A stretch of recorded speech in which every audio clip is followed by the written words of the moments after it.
तमाम ग्वालपोखर के बड़े बुजुर्ग नौजवान साथी, मेरी माँ बहन और उलमाए दीन तमाम लोगों को मेरे तरफ से अस्सलाम वालेकुम, नमस्कार।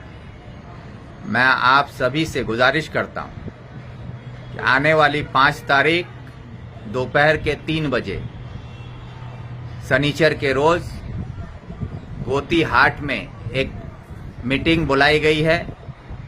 उस मीटिंग में आप सब ज़्यादा से ज़्यादा तादाद में आप लोग वहाँ पर शामिल हों।